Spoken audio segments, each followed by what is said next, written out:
Hey there, I am Nick with AddEvent, and in this video, I'm going to be taking you through how to create a subscription calendar and all the different ways that you can share that with your users and share all of the events that it contains with your users.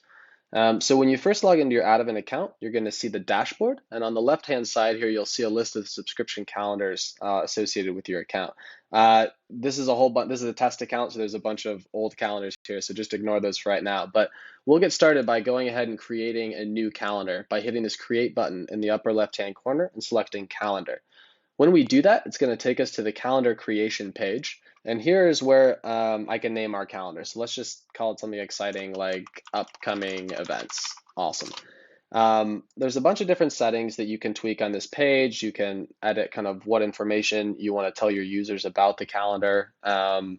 There's time zone, things like that, but we'll leave all that for right now. The two biggest things I want to touch on is that it is possible to import events from external calendars. So if you have a Google Calendar, for instance, with a whole bunch of events that you've already added to it, you don't want to have to recreate all of those. There is a way to import all of those events into a subscription calendar in AddEvent.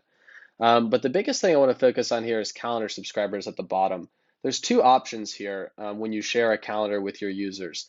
They can either subscribe to your calendar anonymously, or you can choose to collect information from them when they subscribe. So we'll actually go ahead and say, I would like to know, and then just say name and email.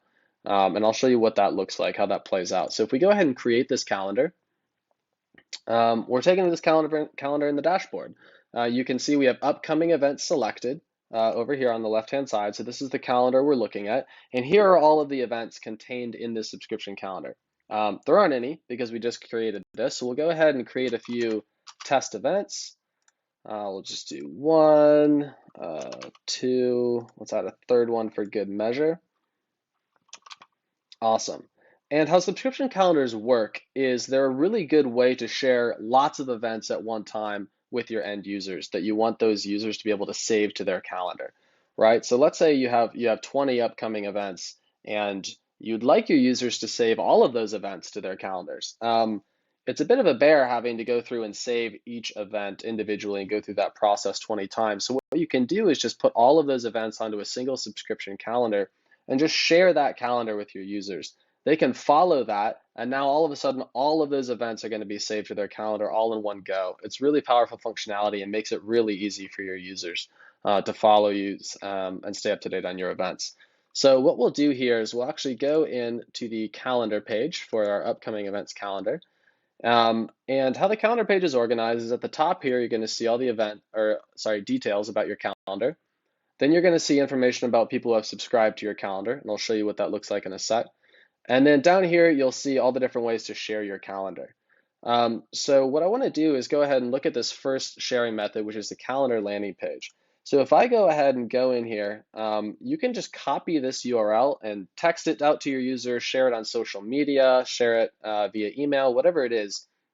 And this is going to take your users to a beautiful landing page where they can see information about your calendar. You can see this is our upcoming events calendar, and you can actually see the upcoming events down here. So since we selected that a user actually has to share information before subscribing, what this is going to look like is when they hit follow calendar, it's actually going to say, hey, let's grab your details, right?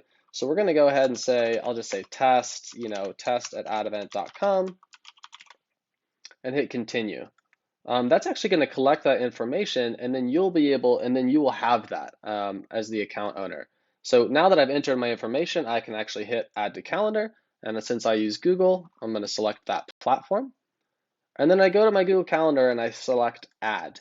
And what this is going to do is it's actually down here in other calendars, we're going to see upcoming events, and all of those events are going to be saved directly to my calendar. And I'll show you a little bit more what that looks like with another example in a second.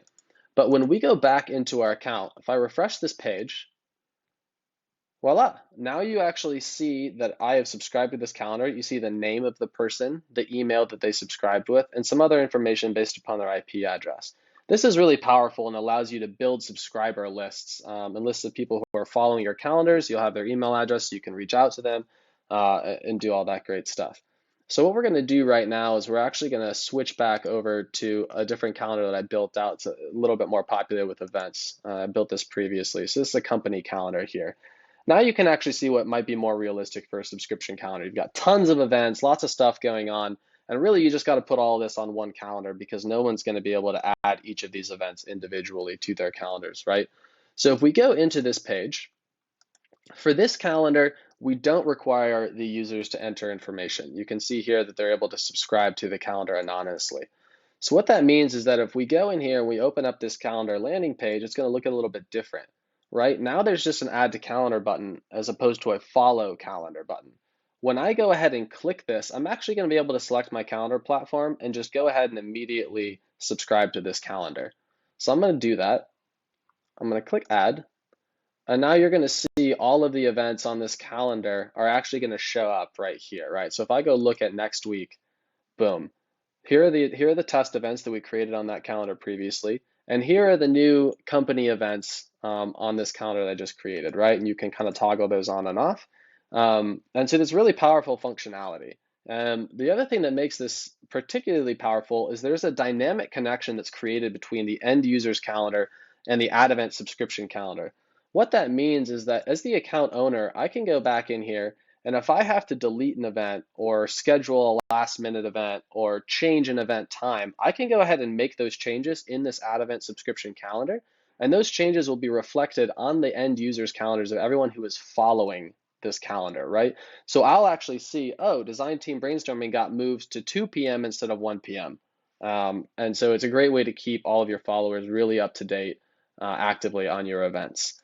So if we go back and look at this, the nice part about these landing pages, right? A, they're beautiful. They're completely customizable, so you can customize it to match your branding. And you can see all of these upcoming events. So if we go back in and we'll go back into the calendar page, that's one way to share your calendar is through the landing page. Another really great way to do that is through add to calendar links. So you can go ahead and copy these and just paste these into any email editor and they're just going to work. So I've kind of made an example template over here. Follow our calendar of events. Here are these, add to calendar links. You can go ahead and click these to save the event or to follow the calendar within your chosen calendar platform. So that's really powerful functionality. Another way to do this is through our add to calendar button. You can just go ahead and copy the code. And this one, you're just going to embed right on any landing page or website. So we've kind of gone ahead and made a mock-up website right here. And again, all of your upcoming events, hey, here's all this really exciting stuff coming up. Go ahead and subscribe to the calendar to stay up to date.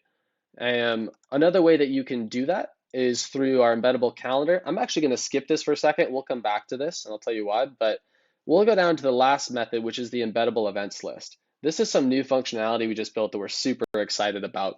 What this essentially is it's a beautiful tile you add right to your website that shows all of your upcoming events.